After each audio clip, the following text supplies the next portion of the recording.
excited because my next guests are visiting Trinidad and Tobago. They're Maroons from Jamaica. And the reason I'm so excited is that I've actually filmed Maroons in Suriname.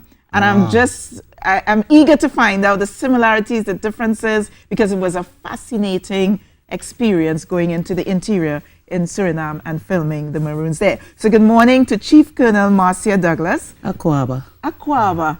Of Charlestown Maroons, and Chief Michael Grizzle of Trelawney Town. Let me say it in my Jamaican accent. Trelawney. Trelawney Town and Flagstaff Maroons. Welcome to Trinidad and Tobago. Aquaba, Nakapong, Pikipong. Aquapong, Pikipong. Yeah, what does that mean? Good morning, Godchild. Good morning, Godchild. Godchild. Nyankapong is God, yeah. So why do you greet like that? Well, I think it's based upon our African ancestry. There's a very strong presence of Twi language within Maroon community. Which means from Ghana. From Ghana, yeah. And so we adopt, we still continue these traditions because we Maroons are the protector of traditional knowledge and so forth. Yes, of course. Yeah. And for those of us who studied history, we know that the Maroons would never slaves, because they would have come straight off the boat and went into the hills. Right. Correct? Yes. Yeah. So how much of the tradition is preserved now in Jamaica with the Jamaican Maroons? Well, in Charlestown, we preserve a whole lot. And I can say for the other Maroon community, it is well preserved too as well.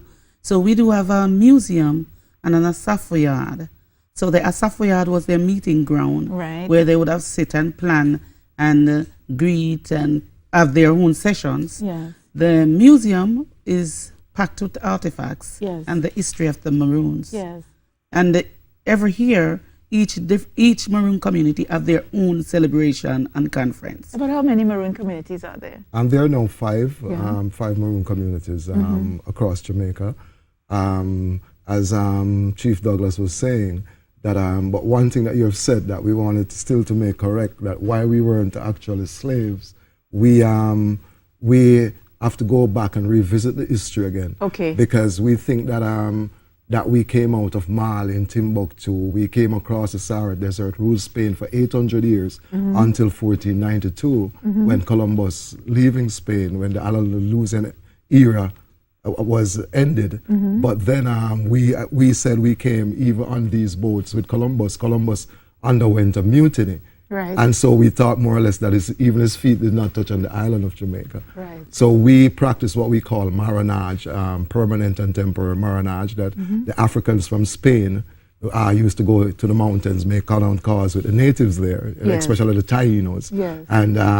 And by the first enslaved African did not come directly from Africa until between 1513 to 1523, when the Hacienda was granted from Spain to Portugal. Right. So we actually is in the process of revisiting the history, because most of the stories that have been told was written by the man, and not actually by us. Right. So presently is the time of information, the era of information now. So I think that in preserving our heritage, we actually revisited the history to say why we Maroons were never enslaved, and why we, by 1739, there was 2 treaties with the British. We won the British. Yes. And they are afraid to admit it, but we are. There's no choice. It's the fact. It's the history. 360 of us actually, even in the Second Maroon War with the Trelawney Town Maroons, that 360 of us could defeat the Maroons. Yes. So we are now in Charlestown, as Chief Douglas is saying, we have festivals. We do have tours within our communities for schools to visit. We are interacting with the young people so as to assist to preserve to come into the communities. Yes. Because I'll tell you what, in Suriname, I don't know if you visited the Maroons. You have, right? So when we went, this would have been probably about 2011 that we went in there. And we had to get permission. A Maroon had to go in, greet the chief, get permission for us to enter the village. And the village was almost pure, really. As a matter of fact, when we got there, it was in the night and it was pitch dark, but there was a generator to light up the village. And they still live in the authentic, with their huts, the ladies. It is that way there still in Suriname, because I've been there just a year ago, and the Gamang had to give them the authority to take the people in. Yeah. And when you're taken in, you'll be greeted by what they call the Obi man. Yes. Now, the Obi man is the chief healer that would actually cleanse you before you can actually go speak directly to the gaman. As a Maroon, we were greeted as a sister or a brother. And so it is preserved that way in Suriname. Just like in Charlestown, Moortown, Accompong Town, Flagstaff, or Scotstown, you come there, you have been inquired about. Yes. Because before anyone can actually speak directly to me, they would have to speak to our captain. Yes. He will assess if I need to, or if I don't, then actually I'll speak to them.